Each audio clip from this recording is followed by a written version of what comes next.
speech of her native language in English. Very good. Did you know what a ballad is? No. It's a very long poem that tells a story. Okay. So she's kind of saying that, the ballad is telling her story. Okay, so very good. Any other techniques, Harsimran? The syntax of this poem is effective because it's organized in a way where the reader can understand what happened to the speaker in order. Okay. What else, Gian? I said that the author used the words you and I to connect the reader to the story so then they could express the author's feelings with the reader. Okay. When you use you are directly addressing the reader, which is something I tell you not to do in your essays. When you use you are talking to the person who's reading that piece of writing. So when she uses the word you, she's talking to us. It's our language that she speaks.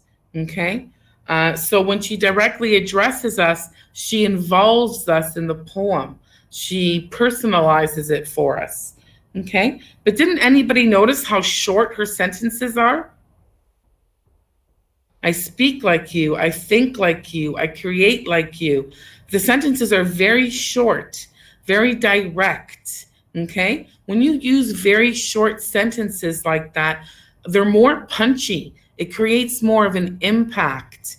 Okay? And there's also repetition. I speak like you. I think like you. I create like you. Okay? So really driving home the point with the repetition. Examine stanza 2. What is the effect of Rita Joe's frequent use of the pronouns I and you in the stanza? What technique does she use in structuring these lines? I think we already discussed it, but repeating I and you in stanza 2 emphasizes the differences and imbalance of power between the speaker and the person referred to as you. So it emphasizes the fact that it's the person that is referred to as you that holds all the power. And also the very short sentences, and also always using you drives home that there is like accusation, right? You are accusing the person who identifies as you.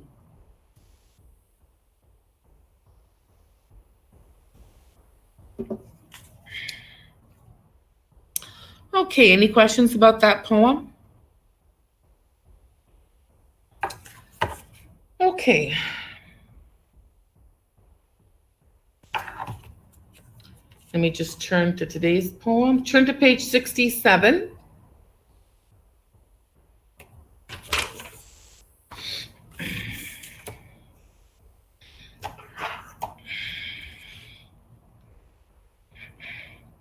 Okay, today we're going to do sonnets. Has anyone ever heard of a sonnet before? A sonnet. Okay, a sonnet is a poem that has a very strict structure or format. And there are two types. There is the Italian or Petrarchan sonnet, and then there is the Shakespearean sonnet or Elizabethan sonnet.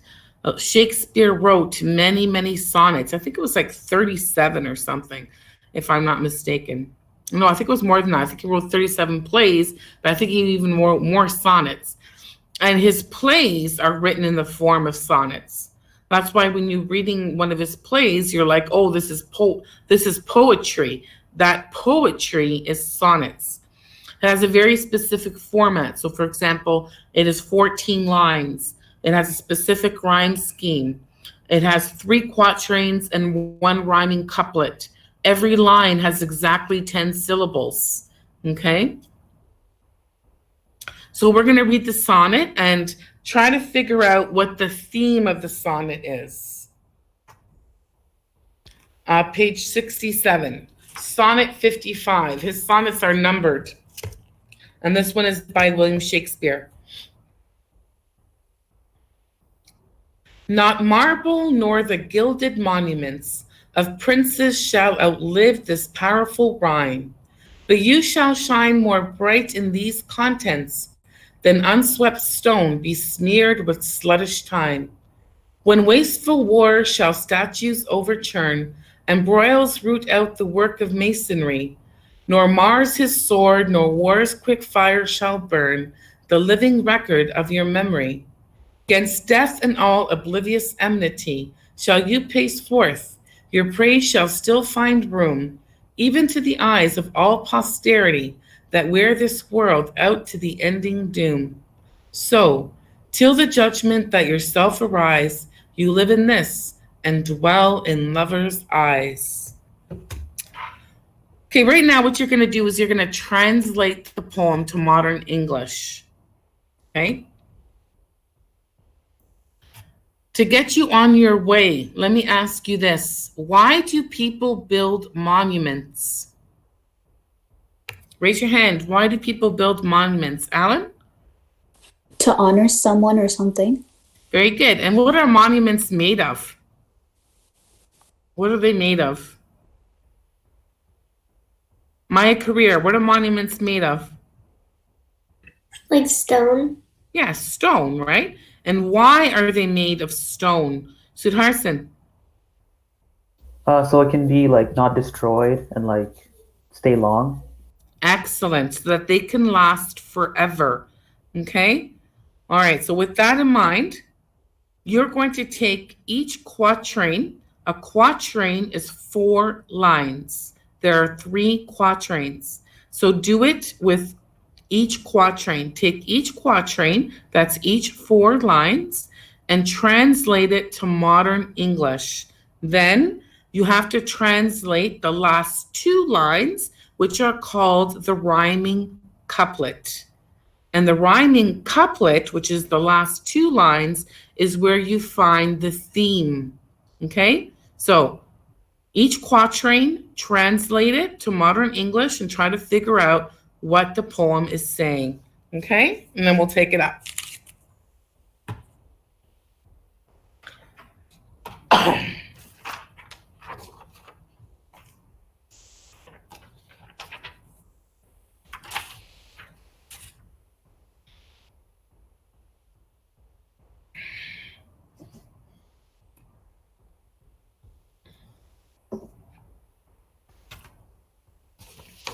Miss, I'm here.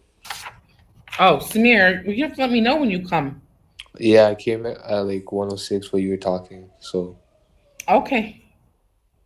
And let me just check. Adrian, are you here?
Miss, I had a question.